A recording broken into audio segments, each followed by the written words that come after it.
ओम नमः शिवाय। नमस्कार हरि प्रेमियों, आपका हमारे YouTube चैनल में स्वागत है। हरि प्रेमियों, कैसे हैं आप? उम्मीद है आप सब अच्छे होंगे। आइए आज का प्रसंग शुरू करते हैं। आज का प्रसंग है सावन मास का महात्म्य, अध्याय 3। हरि प्रेमियों, उससे पहले अगर आप हमारे चैनल पर नए हैं तो प्लीज चैनल को सब्सक्राइब जरूर कर लीजिए और बेल आइकन को जरूर दबा लीजिए ताकि आप तक हमारे सारे नोटिफिकेशन पहुंचते रहे। हरि प्रेमियों, आपका एक भी सब्सक्राइब हमारे लिए बेहद मायने रखता है। हरि प्रेमियों, आइए सुनते हैं सावन मास का अध्याय 3 की कथा। श्रावण माह में की जाने वाली भगवान शिव की जो लक्ष्य पूजा है उसका वर्णन है। सनत कुमार बोले, हे भगवान, आपने श्रावण मास का संक्षिप्त वर्णन किया है। हे स्वामी, इससे हमारी तृप्ति नहीं हो रही है, अतः आप कृपा करके हमें विस्तार से बता दीजिए, जिसे सुनकर हे सुरेश्वर मैं कृतकृत्य हो जाऊंगा। ईश्वर बोले, हे योगीश, जो बुद्धिमान नक्त व्रत के द्वारा श्रावण मास को व्यतीत करता है वह 12 महीनों में नक्त व्रत करने के फल का भागी होता है। नक्त व्रत में दिन की समाप्ति के पूर्व सन्यासियों के लिए एवं रात्रि में गृहस्थों के लिए भोजन का विधान है। उसमें सूर्योस्त के बाद की 3 घड़ियों को छोड़कर नक्त भोजन का समय होता है। सूर्य के अस्त होने के बाद 3 घड़ी संध्या काल होता है। संध्या वेला में आहार, निद्रा, मैथुन, चौथा स्वाध्याय, इन चारों कर्मों का त्याग कर देना चाहिए। गृहस्थ और यति के भेद से उनकी व्यवस्था के विषय में मुझसे सुनिए। सूर्य के मंद पड़ जाने पर जब अपनी छाया अपने शरीर से दुगनी हो जाए उस समय के भोजन को यति के लिए नक्त भोजन कहा गया है। रात्रि भोजन उनके लिए नक्त भोजन नहीं होता। तारों के दृष्टिगत होने पर विद्वानों ने गृहस्थ के लिए नक्त कहा है। यति के लिए दिन के 8वें भाग के शेष रहने पर भोजन का विधान है। उसके लिए रात्रि में भोजन का निषेध किया गया है। गृहस्थ को चाहिए कि वह विधि पूर्वक रात्रि में नक्त भोजन करे और यति, विधुर, विधवा व्यक्ति विधवा सूर्य के रहते नक्त व्रत को करे। विधुर व्यक्ति यदि पुत्रवान हो तब उसे भी रात्रि में ही नक्त व्रत करना चाहिए। अनाश्रमी हो अथवा आश्रमी हो अथवा पत्नी रहित हो अथवा पुत्रवान हो, उन्हें रात्रि में नक्त व्रत करना चाहिए। इस प्रकार बुद्धिमान व्यक्ति को अपने अधिकार के अनुसार नक्त व्रत करना चाहिए। इस मास में नक्त व्रत करने वाला व्यक्ति परम गति प्राप्त करता है। मैं प्रातःकाल स्नान करूंगा, ब्रह्मचर्य व्रत का पालन करूंगा, नक्त भोजन करूंगा, पृथ्वी पर सोऊंगा और प्राणियों पर दया करूंगा। हे देव, इस व्रत को प्रारंभ करने पर यदि मैं मर जाऊं तो हे जगतपते, आपकी कृपा से मेरा व्रत पूर्ण हो। ऐसा संकल्प करके बुद्धिमान व्यक्ति को श्रावण मास में प्रतिदिन नक्त व्रत करना चाहिए। इस प्रकार नक्त व्रत करने वाला मुझे अत्यंत प्रिय होता है। ब्राह्मण के द्वारा अथवा स्वयं ही अति रुद्र, महारुद्र अथवा रुद्र मंत्र से महीने भर प्रतिदिन अभिषेक करना चाहिए। हे वत्स, मैं उस व्यक्ति पर प्रसन्न हो जाता हूँ क्योंकि मैं जल धारा से अत्यंत प्रीति रखने वाला हूँ। अथवा रुद्र मंत्र के द्वारा मेरे लिए अत्यंत प्रीतिकर होम प्रतिदिन करना चाहिए। अपने लिए जो भी भोज्य पदार्थ अथवा सुख भोग की वस्तु अति प्रिय हो, संकल्प करके उन्हें श्रेष्ठ ब्राह्मण को प्रदान करके स्वयं महीने भर उन पदार्थों का त्याग कर देना चाहिए। हे मुने, अब इसके बाद उत्तम लक्ष्य पूजा विधि को सुनिए। लक्ष्मी चाहने वाले अथवा शांति की इच्छा वाले मनुष्य को लक्ष्य बिल्व पत्रों या लक्ष्य दुर्वा दलों से शिव की पूजा करनी चाहिए।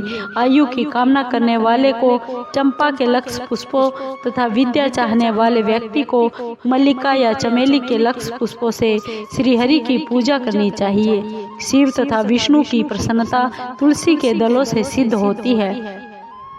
पुत्र कामना करने वालों को कटेरी के दलों से शिव तथा विष्णु का पूजन करना चाहिए।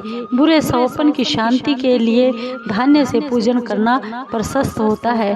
देव के समक्ष निर्मित किए गए रंगवल्ली आदि से विभिन्न रंगों से रचित पद्म, स्वास्तिक और चक्र आदि से प्रभु की पूजा करनी चाहिए। इस प्रकार सभी मनोरथों की सिद्धि के लिए सभी प्रकार के पुष्पों से यदि मनुष्य लक्ष्य पूजा करे तो शिव जी जल्दी प्रसन्न होंगे।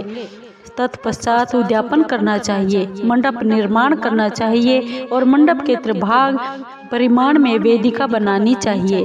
तदंतर पुण्याहवाचन करके आचार्य का वर्ण करना चाहिए और उस मंडप में प्रविष्ट होकर गीत तथा वाद्य के शब्दों और तीव्र वेद ध्वनि से रात्रि में जागरण करना चाहिए।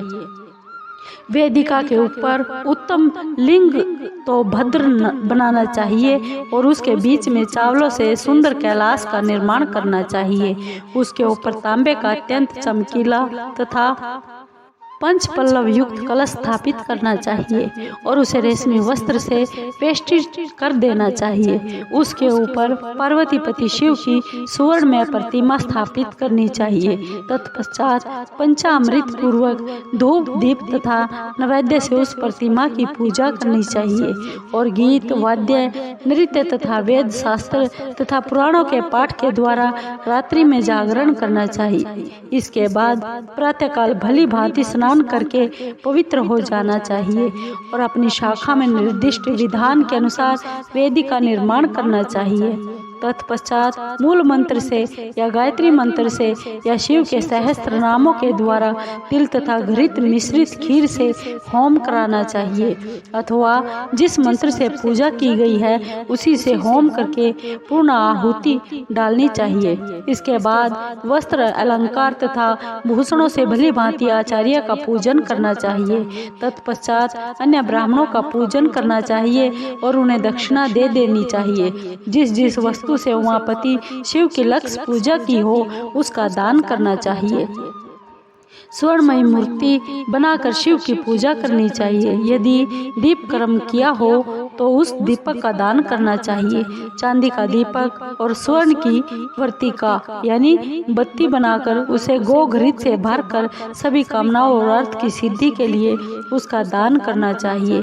इसके बाद प्रभु से क्षमा प्रार्थना करनी चाहिए। हे मुने, जो व्यक्ति इस प्रकार पूजा करता है मैं उस पर प्रसन्न होता हूँ। उसमें भी श्रावण मास में जो पूजा करता है उसका अनंत गुना फल मिलता है।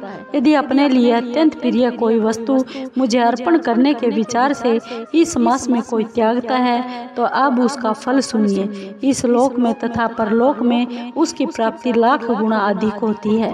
सकाम करने से अभिलक्षित सिद्धि होती है और निष्काम करने से परम गति मिलती है। इस मास में रुद्राभिषेक करने वाला मनुष्य उसके पाठ का अक्षर संख्या से एक एक अक्षर के लिए करोड़ करोड़ वर्षों तक रुद्र लोक में प्रतिष्ठा प्राप्त करता है। पंचामृत का अभिषेक करने से मनुष्य अमरता प्रदान प्राप्त करता है। इस मास में जो मनुष्य भूमि पर शयन करता है उसका फल भी मुझसे सुनिए। हे द्विज श्रेष्ठ, वह मनुष्य 9 प्रकार के रत्नों से जड़ी हुई सुंदर वस्त्र से आच्छादित, बिछे हुए कोमल गद्दे से सुशोभित, देश तकियों से युक्त, रम्य स्त्रियों से विभूषित, रत्न निर्मित दीपों से मंडित तथा अत्यंत मृदु और गरुड़ाकार परवाल मणि निर्मित अथवा हाथी दांत की बनी हुई अथवा चंदन की बनी हुई उत्तम तथा शुभ सैया प्राप्त करता है। इस मास में ब्रह्मचर्य का पालन करने से वीर्य की दृढ़ पुष्टि होती है। ओज बल, शरीर की दृढ़ता और जो भी धर्म के विषय में उपकारक होते हैं वह सब उसे प्राप्त हो जाता है।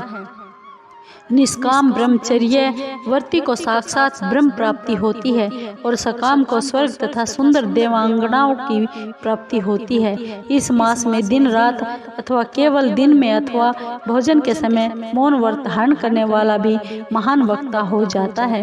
व्रत के अंत में घंटा और पुस्तक का दान करना चाहिए। मौन व्रत के महात्म्य से मनुष्य सभी शास्त्रों में कुशल तथा वेद वेदांग में पारंगत हो जाता है तथा बुद्धि में बृहस्पति के समान हो जाता है और मौन धारण करने वाले का किसी से कलह नहीं होता। अतः मौन व्रत अत्यंत उत्कृष्ट है।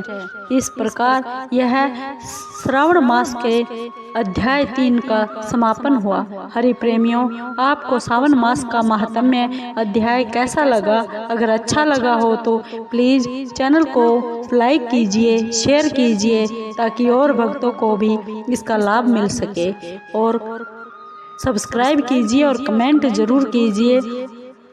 आपके कमेंट का हमें बेसब्री से इंतजार रहेगा। हरि प्रेमियों, ओम नमः शिवाय।